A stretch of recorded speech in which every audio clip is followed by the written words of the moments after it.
Senator from Colorado. Thank you, Mr. President. I want to, before he leaves the floor, I want to thank my colleague from Arizona for his incredibly wise remarks this morning and for his indignation at the insanity of this so-called tax bill that we're considering on the floor. Just what he was saying was about the benefits of this bill and how they're all going to go to the wealthiest people in America. I sat here wondering, why? Why would we pass a bill like that on the floor of the Senate when the American people have so many needs? Why, when we've had an economy that for 50 years, because of the trickle-down economic policies that have been pursued by Republicans and sometimes Democrats in this chamber, and we see that the country has less economic mobility than it's had, which is a fancy way of describing a situation where people in America no longer feel if they work hard, they're going to get ahead. Or if they work hard, their kids are going to get ahead. That's the American dream, Mr. President, is to know that your kids are going to do better than you did.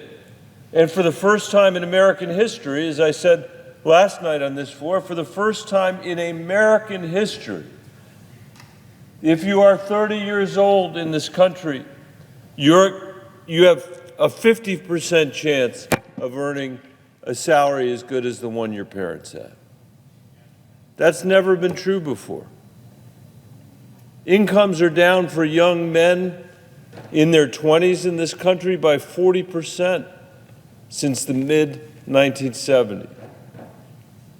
And we've continued to see the distribution of wealth and the distribution of income make it harder and harder and harder for people to stay in the middle class, to afford a middle class, to be able to afford child care and health care, higher education, a vacation for themselves and their families, to say nothing of the kids of the families that are living in poverty in America.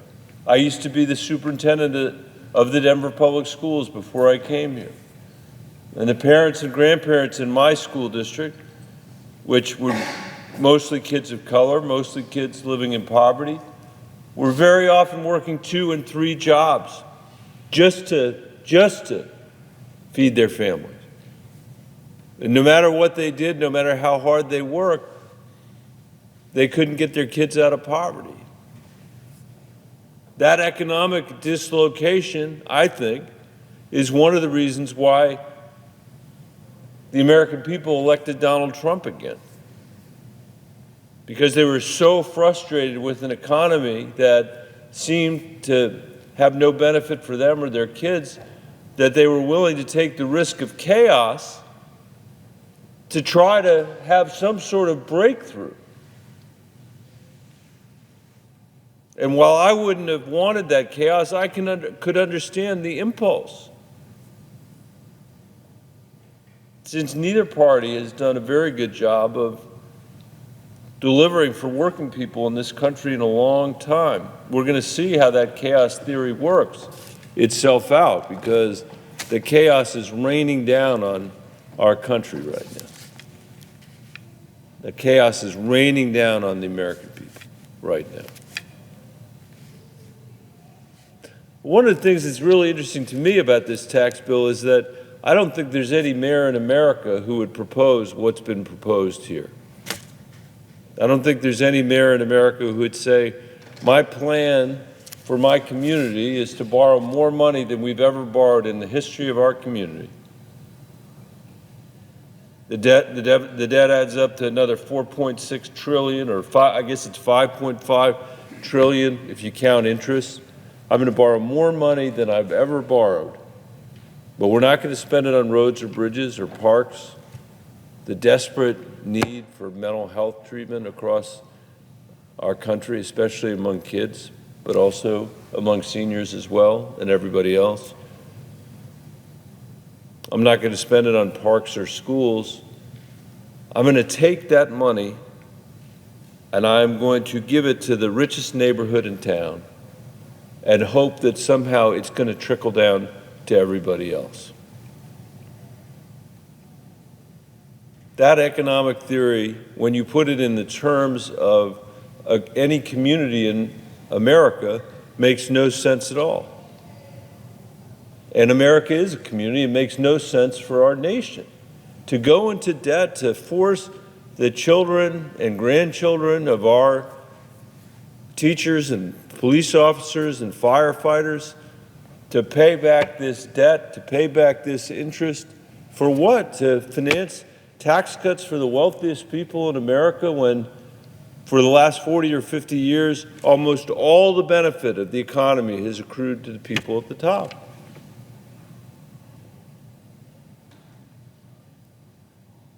We need an economy in this country, Mr. President, that when it grows for everybody, not just the people at the top. That's what we need to do to save our democracy. You can't run a democracy successfully if people feel like their kids aren't going to live a better life than they live. You can't make a case that the rule of law is important or that our checks and balances are important. Our exercise in self-government is important if people feel like their kids aren't going to do better than they did. Show me a time in history when that's been true, in human history when that's been true. It would be unreasonable to expect that that's going to be the case here. And you can feel the strains of that. You can feel the strains of that. Every day I go home to Colorado and I see people in every single county who are worried that their kids are not going to be able to afford to live in Colorado. They're worried that their kids are never going to be able to afford the housing that they've been able to afford. I could imagine a set of tax policies that made a lot of sense to America. I have fought for years and years and years to expand the child tax credit in this country. In fact, we did it during the Biden administration for 1 year. We were able to expand the child tax credit. Over 90% of families in Colorado benefited, 90% of kids benefited. We cut the child poverty rate in America in half. In the richest country in the world, we demonstrated that we did not have to accept the level of childhood poverty that we have as a permanent feature of our democracy or a permanent feature of our economy. We could fix it on this floor. We could pull a lever that actually mattered to the American people. And it did matter. That was a tough time during COVID. That was a tough time for families. Not only that, we were able to take that tax credit and pay it out monthly. There were a lot of people in this city who said that would be impossible, that the IRS could never do that. Well, they did it. And families had a little bit of an extra benefit at the end of the month to pay for school books or after-school programs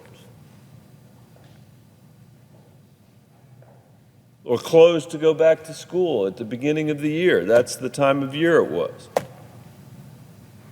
And you could feel the compression literally lifting off the chests of working people that I represented, who could, for a moment, feel like they could make the rent and also buy a few extra hours of childcare so they could stay at work, so they could make more money to support their children. That's a glimmer of what it would look like to have an economy that when it grew, it actually grew for everybody, not just the people at the very top, where people felt like they can work hard and get into the middle class. They can work hard and get out of poverty, get their kids out of poverty, most importantly, and get into the middle class. We could expand the earned income tax credit, it's called, which rewards working people again. That also would be a tax cut for the middle class. In fact, if you take those two tax cuts together, which we did during the Biden administration but now has gone away, those were the largest tax cuts for middle class people, for working people, I think, in the country's history, certainly in modern history. It was the biggest reduction in childhood poverty in modern American history, and probably in American history. I actually think we should end childhood poverty in this country. That's what I believe. I think the richest country in the world should see as it being in our interest to end childhood poverty and and reduce all of the ancillary problems that occur in our society because kids are living in poverty for no fault of their own. Everybody knows that. Better investment in early childhood education. Better investment in kids to get them out of poverty, that's put them on the right path. We're going to pay for it one way or another. And I'd rather pay for it with productive citizens as a benefit of a tax code that's actually investing in the American people. But here we are finding ourselves in a place where what we're being told is we're going to pass a tax bill that blows a massive hole in our deficit that's about the size of all the money that we've borrowed to get here to begin with. And for what? To give tax cuts to the wealthiest people in our country, to the wealthiest neighborhoods in America, and expect that somehow that's going to trickle down to everybody else. Why would we do something that irrational when the needs in America are so great, when we have the lack of economic mobility that I was talking about? I can think a lot of reasons for it, but one of the ones that I keep coming back to are the campaign promises that some people seem to make around here as a result of the distorted campaign finance system that we have. Over the last couple of weeks, there's been an article day after day after day, reports on television about the $20 million that Elon Musk spent in Wisconsin to try to elect one Supreme Court justice there. He was unsuccessful. The people in Wisconsin rejected Elon Musk's three-ring circus that he brought to Wisconsin. They rejected his $20 million. But one of the things that's so amazing to me is how cavalierly we accepted the idea that he was spending $20 million to begin with. He's proud of that. He's proud of that. He spent roughly $290 million on Donald Trump's campaign. I think it's inarguable that he might have made the difference in Pennsylvania, for example, where he was practically handing money out. I mean, it's like a portrait of the Senate in the Gilded Age, where the Senate was dominated by special interests with cartoons of dollar bills falling out of their pockets. And he wandered around Pennsylvania with dollar bills falling out of his pockets, $100 bills, $1,000 bills. In Wisconsin, $1 million bills he's given away for the benefit of Donald Trump and to keep the tax system as distorted as it is, as unhelpful to the American people as it could be. Now, here's the thing. He is so wealthy. He is so wealthy.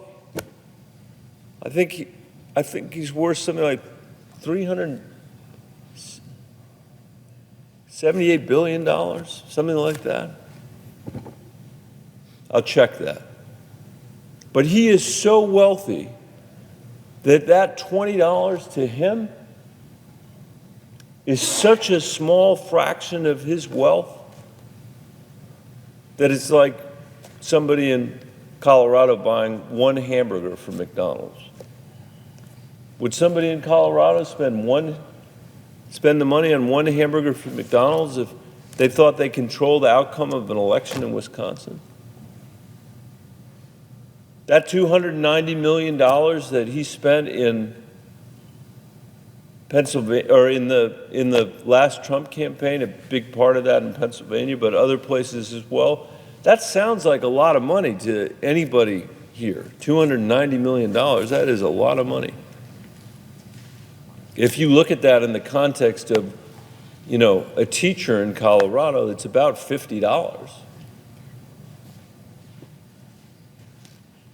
That's the cost of a steak dinner for a teacher in Colorado. That's not nothing. That is not nothing.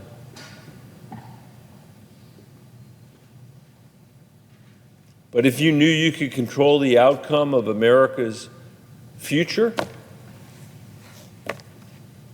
by spending the equivalent of what a steak dinner costs, even if you were a teacher in my old school district where I was the superintendent, you might do it.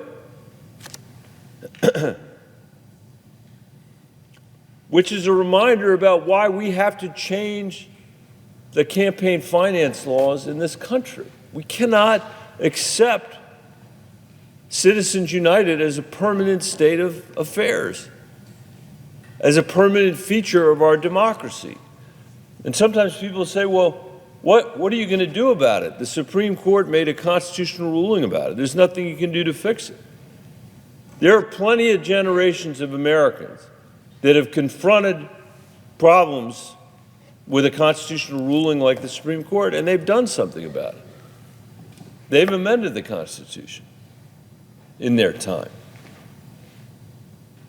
There are probably a number of things we should do to make our democracy work better.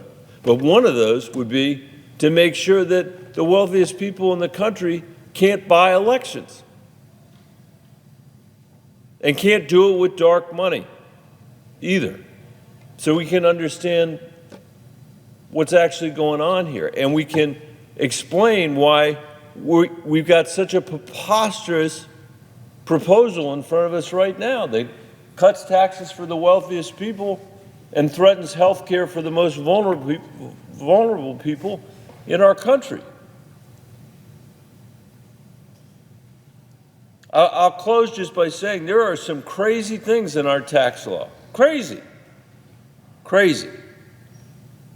There's this thing called step-up basis, where people like Elon Musk and Mark Zuckerberg, the wealthiest people in our country, and I don't begrudge them their success, but the wealthiest people in our country are evading all taxes on the money that they've made, because what they do is they hold their shares, the stock in their company, they never sell. They borrow against that, which allows them to finance their lifestyles. But for their entire lifetime, no tax is ever paid on their stocks, on their shares. And then they die, and those stocks go to their very, very, very fortunate Nepo babies who get to inherit it at the original price that the stock was valued decades ago, and pay no tax as a result of that. No one else in America gets that treatment. No one else in America gets that tax treatment. And in our country today, because of that unbelievable concentration of wealth, in our country today, because we have found ourselves, frankly, Mr. President, living in a new Gilded Age, which is reflected in the tax bill that is in front of us. These guys are willing to spend a tiny fraction of their net worth to make sure that the tax code continues to serve them and not the rest of the American people. That's why we have a tax bill, even putting aside stepped-up basis, where 50% of the benefit goes to the top 5%. And 10% of the benefit goes to the top 0.1%. That's when we live at a time in American history when the bottom 50% of Americans own 2% of the wealth of our country. At a time when young men in their 20s have seen their pay cut by 40% since 1976. At a time when half the 30-year-olds in America are going to earn less money for the first time in American history than their parents did. We have a job to do here. We have a job to do in this nation. We have to create an economy that when it grows for everybody again. And not just on the coast, but throughout the entire country. That's what we should be focused on today. That's what the American people need. They should have a tax bill that reflects the interests of their kids, a tax bill that reflects the interests of the American middle class, the most significant invention of our democracy in modern times. That needs to be reinforced. It needs to be strengthened. We got to drag our economy into the 21st century in a way that will produce those sorts of outcomes for everyone in our economy, not just the people at the top. And we need a campaign finance system that reflects the values and the principles of a majority of Americans to make sure that our democracy can continue to function as well. Mr. President, I see my friend from California. With that, I will yield the floor, and I look forward to the opportunity of hearing his speech.